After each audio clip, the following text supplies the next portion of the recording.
श्री स्वामी समर्थ 24 जुलै 2025 वार गुरुवार या दिवशी आहे दीप अमावस्या म्हणजेच आषाढ अमावस्या। या दीप अमावस्येला दीपदान नक्की करा। दीपदान का करावं, कसं करावं, किती दिव्यांचं दान करावं याची संपूर्ण माहिती या व्हिडिओत मी तुमच्यासोबत शेअर करणार आहे। दीप अमावस्येला आषाढी अमावस्याही म्हणतात आणि दर्श अमावस्या देखील म्हटलं जातं। या अमावस्येच्या दुसऱ्या दिवसापासून श्रावण महिन्याची सुरुवात होत असते आणि या दीप अमावस्येच्या दिवशी आपल्या घरातील सर्व दिवे स्वच्छ घासून पुसून स्वच्छ करतो, त्यांची पूजा करतो, आरती करतो, नैवेद्य दाखवतो। आपण चौरंगावर किंवा पाटावर मांडून पूजाविधी करत असतो। या दिवशी दीपदानाला देखील विशेष महत्त्व आहे। अमावस्येच्या दिवशी दानाला अधिक महत्त्व दिलं जातं। त्यात दीप अमावस्येच्या दिवशी दीपदानाला बघा, दीपदान केल्यानं अनेक फायदे आपल्याला होतात। यंदा ही दीप अमावस्या 24 जुलै 2025 वार गुरुवार या दिवशी आलेले आहे आणि योगायोगाने या दिवशी गुरुपुष्यामृत योग देखील जुळून आलेला आहे।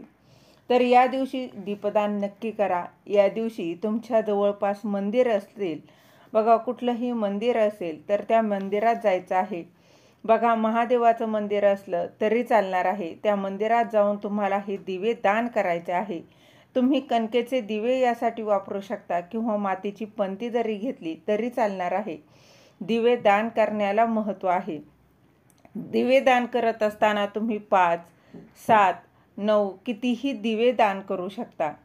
दिवे दान केल्यानं आपल्या आयुष्यातील सर्व संकट, दुःख दूर होते। आयुष्यातील अंधार दूर होऊन दिव्यांच्या प्रकाशाप्रमाणे आयुष्य उजळून निघतं। अचानक येणारं संकट असेल तर ते टाळण्यासाठी या दिवशी दीपदान नक्की करावं।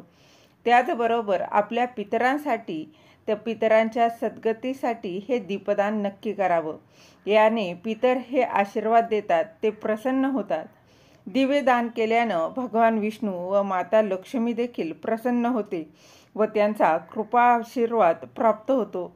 त्याचबरोबर शनी, राहू, केतू यांच्या अशुभ प्रभावापासून वाचण्यासाठी दीप अमावस्येच्या दिवशी दीपदान नक्की करावं। घरात सतत भांडणं होत असतील, कटकटी, वादविवाद, ते टाळण्यासाठी दीप अमावस्येच्या दिवशी दीपदान नक्की करा। त्याचबरोबर जीवनात अंधार दूर होऊन प्रकाश येतो म्हणून आपण दीपदान करत असतो।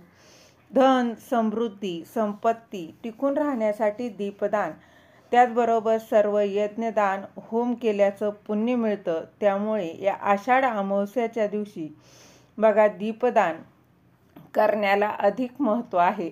त्यामुळे बघा, मंदिर असेल तर तिथे जाऊन किमान तुम्ही बघा 5 दिवे तरी आवर्जून दान करायचं आहे। दानाला अमावस्येच्या दिवशी अधिक महत्त्व मानलं जातं। झालेली सेवा महाराजांच्या चरणी रुजू करते। दिलेली माहिती तुम्हाला आवडली असेल तर लाईक करा, शेअर करा, सबस्क्राईब करायला विसरू नका। श्री स्वामी समर्थ। धन्यवाद।